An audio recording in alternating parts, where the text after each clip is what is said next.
खुशबू Akhtar, पल-पल news की इस खास रिपोर्ट में आप सभी का स्वागत है।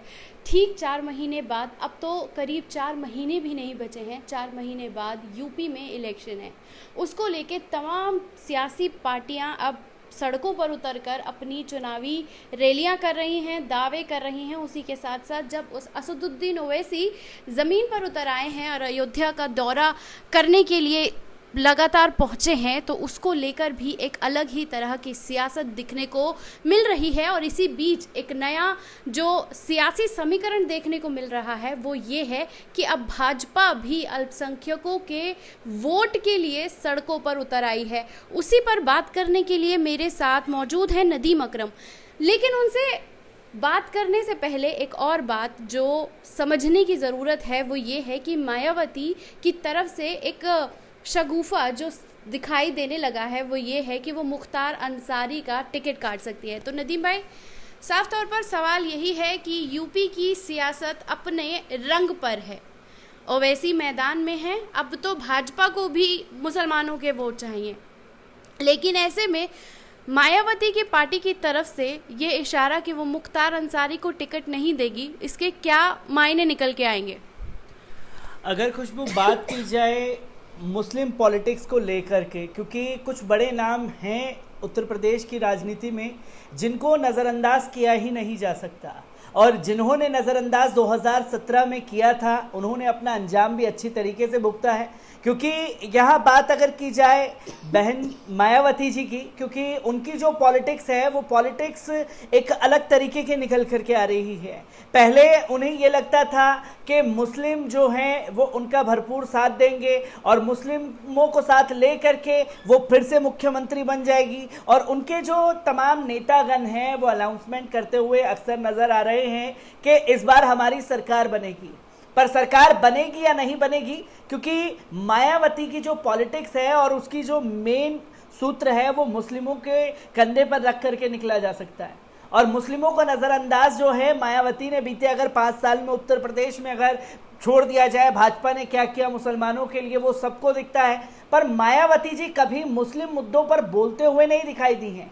3 तलाक पर बात की जाए तो 3 तलाक पर गुपचुप समर्थन भारतीय जनता पार्टी को, 370 की बात की जाए भाजपा को समर्थन, कोई भी मुद्दा उठा करके देख लीजिए वहां वो सीधे तौर पर समर्थन करती हुई दिखाई दी हैं। अब रही बात मुख्तार अंसारी की, तो 2017 में जो गलती अखिलेश यादव ने की थी वही गलती को दोहराने की कोशिश जो है बहन मायावती कर रही हैं, क्योंकि मुख्तार अंसारी जो है राजनीति में एक बड़ा नाम है। और मुख्तार अंसारी के बारे में अगर बता दूं कि बीते जितने भी वो चुनाव जीते हैं वो जेल में रह करके जीते हैं, और अगर अब मायावती जी ये देख रही हैं कि दलित और मुस्लिम फैक्टर जो है उनका काम नहीं करेगा, और अब वो जो है ब्राह्मणों को अपनी तरफ खींच रही हैं ताकि ये दिखा सकें कि देखिए हम जो है मुस्लिम को साइड कर रहे हैं। क्योंकि कई लोगों को इश्यूज उनकी पार्टी में होगा कि मुख्तार अंसारी इनके साथ हैं, मुख्तार अंसारी को लेकर के, तो लोगों को रिझाने के लिए मुख्तार अंसारी को बलि का बकरा बनाया जा रहा है।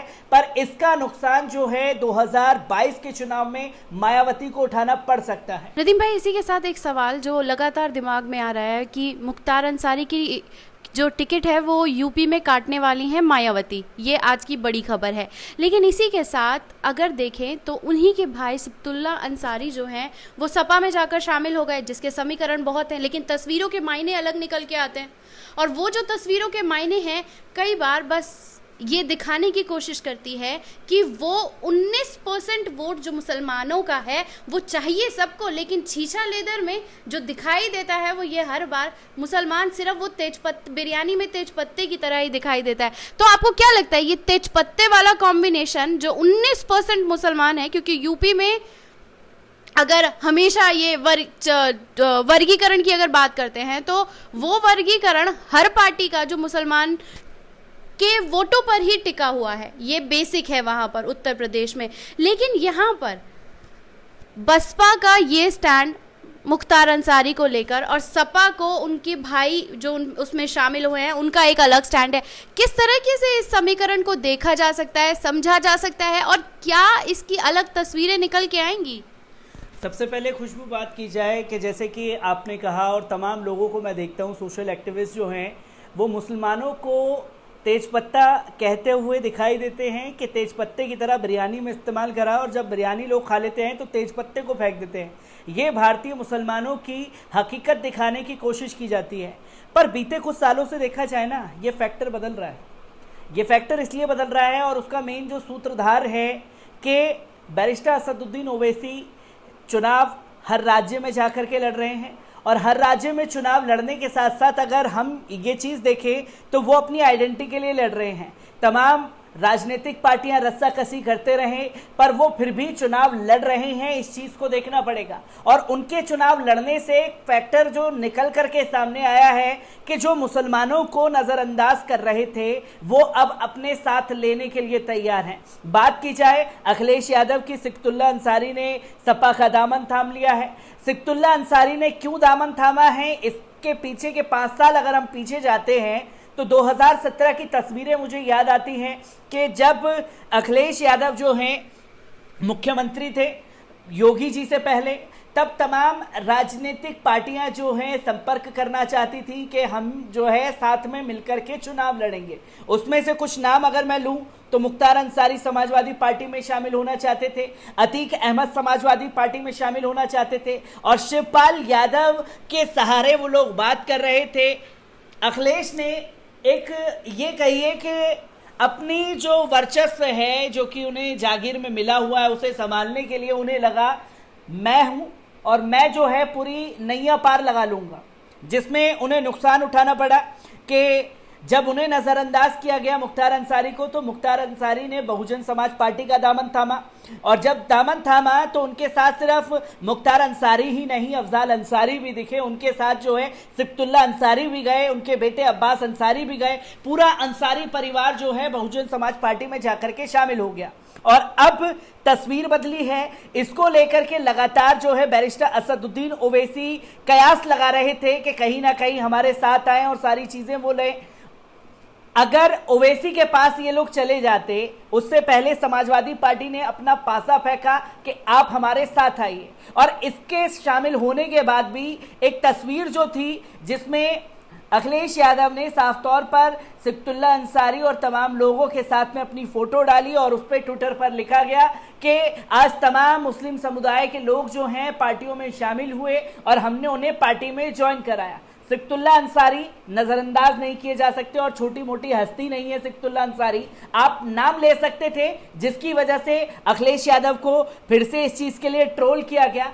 पर जो पॉलिटिक्स इन लोगों ने नज़रअंदाज की मुसलमानों को शुरू की थी वो अब इन्हीं लोगों पर भारी पड़ रही है, और अब वही गलती जो है मायावती मुख्तार अंसारी का टिकट काट करके दिखा रही है। और ये नहीं है कि मुख्तार अंसारी अगर इंडिपेंडेंट भी चुनाव लड़े तो वो शख्सियत है, वो दम है उनमें कि पूरा परिवार अपने दम पर टिकट निकाल सकता है। इसी के साथ एक सवाल और बनता है कि बाहुबली, हर बार इस वर्ड पर आप भी गौर फरमाएं कि इस वर्ड पर बाहुबली, इस तरह के तमाम वर्ड्स पर जोर दिया जा रहा है गोदी मीडिया के तौर पर भी, और तमाम लोग इसी बात को आगे कहते हुए नज़र आ रहे हैं कि तमाम पार्टियां ऐसे बाहुबली, गुंडे, मवाली और इस तरह के लोगों से दूरी बना रही है, और एक यही रीज़न दे के हर बार किनारा कर लिया जाता है। तो नदीम भाई, भाजपा में तो 300 लोगों का जो रिकॉर्ड है उसके बारे में क्या कहेंगे आप?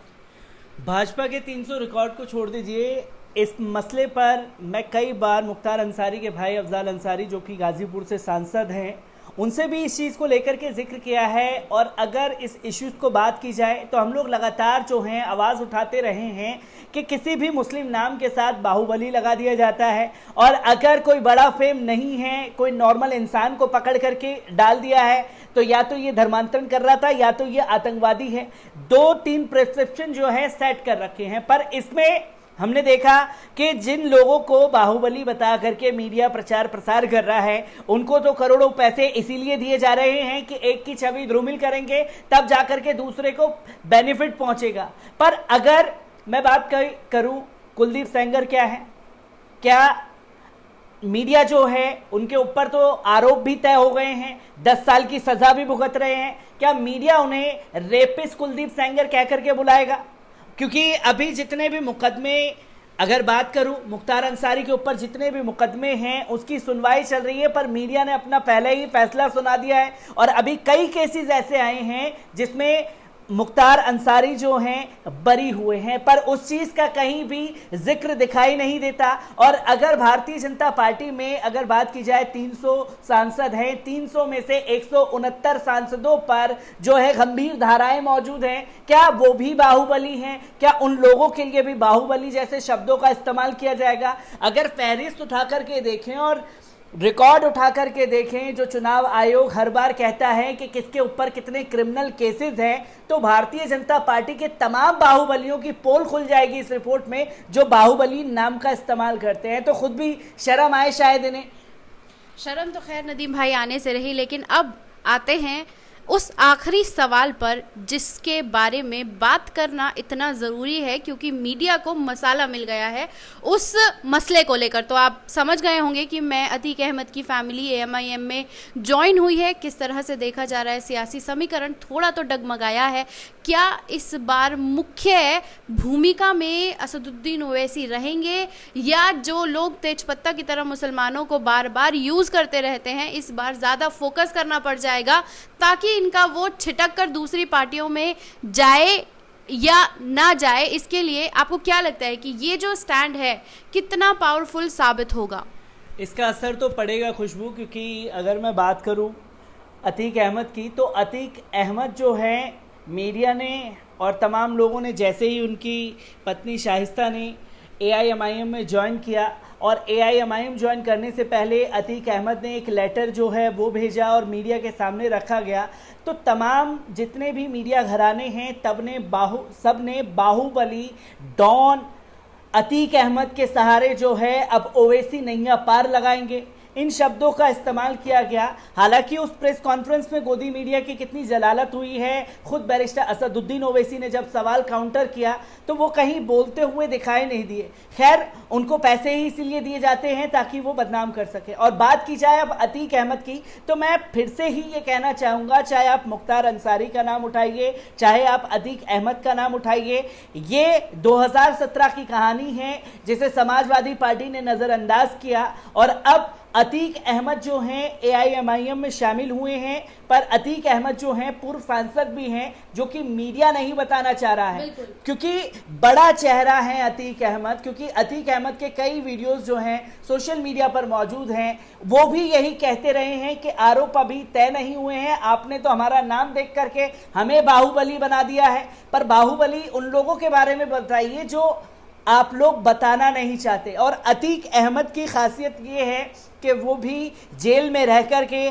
कई चुनाव जीते हैं। हालांकि जब मोदी योगी की हवा थी तो अतीक अहमद चुनाव हार गए थे, पर उसके बाद भी वो लगातार जद्दोजहद कर रहे हैं। और अतीक अहमद के आने से जो है एक बड़ी मजबूती AIMIM में आएगी, क्योंकि AIMIM जो है इसी के लिए चुनाव भी लड़ रही है कि जो मुस्लिम लीडर हैं, लीडरशिप जिन्हें उनकी पार्टियों में वजूद नहीं मिलता या जिन्हें नज़रअंदाज कर दिया गया है, वो AIMIM में शामिल हो। और AIMIM जो है इसी की पॉलिटिक्स कर रही है, और ये पॉलिटिक्स जो है तमाम राजनीतिक पार्टियों पर भारी पड़ेगी, क्योंकि बीते सालों से अगर बात की जाए, कांग्रेस को ये लगता है कि मुस्लिम हमारा है, अखिलेश को ये लगता है कि मुस्लिम हमारा है, बहुजन समाज पार्टी को ये लगता है कि मुस्लिम हमारा है, पर मुसलमान जो है अगर बात की जाए इस पॉलिटिक्स में, तो वो परसेप्शन अब बदल रहा है। जो उम्मीदवार बेहतर होगा उस उम्मीदवार के साथ में जाकर के वो चुनावी मैदान में उतरेगा। पर यहाँ उत्तर प्रदेश के मुसलमानों को समझने की ज़रूरत है, जिस तरीके से भारतीय जनता पार्टी की अगर कहें घेराबंदी या किलाबंदी हुई है बंगाल में, वैसी ही सोच समझ के साथ चुनावी मैदान में अपना दम दिखाना पड़ेगा। और उसी के चलते जो है एक बड़ा उलटफेर हो सकता है। और उलटफेर की अगर भी बात की जाए तो अकेले मुस्लिम समुदाय के आने से ही अखिलेश यादव को मजबूती नहीं मिलेगी, मजबूती जो है तमाम और लोगों को साथ में लेने से मिलेगी। मुजफ्फरनगर की रैली की अगर बात की जाए, 100 से ज़्यादा सीटें पश्चिमी यूपी में हैं, और पश्चिम यूपी की सीट जो है बहुत ही मायने रखती है। मुजफ्फरनगर दंगा कराया, भारतीय जनता पार्टी चुनावी मैदान में उतरी और जीती भी, और उसी के बाद जो है अब 100 सीटों का फर्क इतना ज़बरदस्त पड़ेगा। और अगर ये 100 सीटें एक तरफा जाकर के हो जाता है, जहां जाट और मुस्लिम एकता उभर करके आती है, वो किसी एक पार्टी को खुला समर्थन देती है, तो कहीं ना कहीं भारतीय जनता पार्टी को मुश्किलों का सामना करना पड़ सकता है। हमें मुस्लिम की जो नज़रअंदाजगी लगातार चुनावों में होती रही है, इस बार वो परसेप्शन थोड़ा सा बदलेगा। बैरिस्टर असदुद्दीन ओवैसी जो पॉलिटिक्स उत्तर प्रदेश में कर रहे हैं। क्या बात कर रहे हैं नदीम भाई, आपने पूरा समीकरण बता दिया, निचोड़ बता दिया, लेकिन एबीपी न्यूज़ तो कह रहा है कि भारतीय जनता पार्टी यूपी में सरकार बना रही है, तो ये समीकरण तो आपके धरे के धरे रह जाएंगे। क्या कहेंगे इस पे? अगर बात की जाए एबीपी न्यूज़ की, तो एबीपी न्यूज़ 2022 का चुनाव हुआ था, 2019 में चुनाव हुआ था, और अगर अभी चुनाव हो जाए, जब बंगाल का चुनाव हो रहा था तब एक और एबीपी न्यूज़ ने सर्वे चलाया था कि अगर अभी 2024 का चुनाव हो जाए तो मोदी जी जो हैं वो प्रधानमंत्री बन जाएंगे। और आजकल जो जर्नलिस्ट हैं और मीडिया हाउसेस हैं ना, वो आजकल जर्नलिस्ट रह नहीं गए हैं। मेरे को लग रहा है इन लोगों को अपना साइड बिजनेस खोल लेना चाहिए। जो एस्ट्रोलॉजर होते हैं, भविष्य देख करके बता देते हैं कि कौन सी पार्टी जीतेगी। या तो ये भी हो सकता है कि हमने देखा था कि एक फुटबॉल वर्ल्ड कप, जब फीफा वर्ल्ड कप हुआ था, तो ऑक्टोपस बाबा आए थे। तो आजकल मीडिया हाउसेस जो हैं वो ऑक्टोपस बाबा बन गए हैं। ज़मीन पर जब जा रहे हैं तो हमने देखा कि किस तरीके से धक्के मार करके निकाला जा रहा है। यही चीज़ें रूबिका लियाकत को भी झेलनी पड़ी हैं। यही चीज़ें जो हैं चित्रा त्रिपाठी ने मुजफ्फरनगर में जाकर के किसानों के बीच अपनी भद पिटवाई। ये चीज़ें समझनी पड़ेंगी कि जनता के मन के मुताबिक बात अगर नहीं होगी तो जनता धक्के भी देकर के निकाल सकती है। और साथ ही साथ अगर बात की जाए सिर्फ मीडिया हाउसेस की, तो मीडिया हाउसेस के लिए एक अच्छा ऑप्शन है कि अपना एस्ट्रोलॉजर का बिजनेस खोले। तमाम राजनीतिक पार्टियों को बिना चुनाव लड़े उनके पास पहुंच जाना चाहिए, कोई उम्मीदवार ना उतारे, क्योंकि उन्होंने तो अनाउंसमेंट कर ही दिया है कि सरकार उनकी बनेगी। तो हमारे साथ मौजूद थे नदीम अकरम, जिन्होंने सारे समीकरण का निचोड़ आपके सामने रख दिया।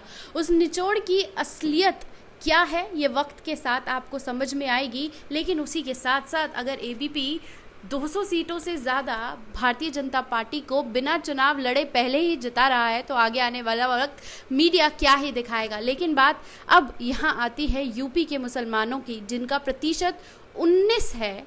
19% मुसलमानों के वोट के लिए हर तरह जद्दोजहद जारी है। असदुद्दीन ओवैसी के ज़मीन पर उतर आने के बाद हर जगह हलचल है कि कहीं हमारा वोट छिटक के कहीं और ना चले जाए, और उसके छिटकने से जो फ़ायदा मिलेगा वो भारतीय जनता पार्टी को मिलेगा। और वैसे भी असदुद्दीन ओवैसी को हर पार्टी जो आइडेंटिटी पॉलिटिक्स के खिलाफ है वो हर वक्त यही कहती है, वो भारतीय जनता पार्टी की बी टीम है। लेकिन हर बार असदुद्दीन ओवैसी ये कहते हैं कि मेरे पॉलिटिक्स में उतर आने के बाद अगर मुसलमानों को थोड़ा भी फ़ायदा होता है तो इस आइडेंटिटी पॉलिटिक्स को मैं मजबूती से करूँगा, क्योंकि कब तक मुसलमान सिर्फ और सिर्फ हर किसी को कंधे पे उठाकर चलता रहेगा। अब तो बारी है कि अपनी खुद की एक ऐसी नुमाइंदगी पेश की जाए जिसके बाद हर मुसलमान सेफली कह सके कि अब कंधा उठाना बस हुआ और अब हम ज़मीनी स्तर पर उतरकर अपने हक की बात करेंगे। शुक्रिया।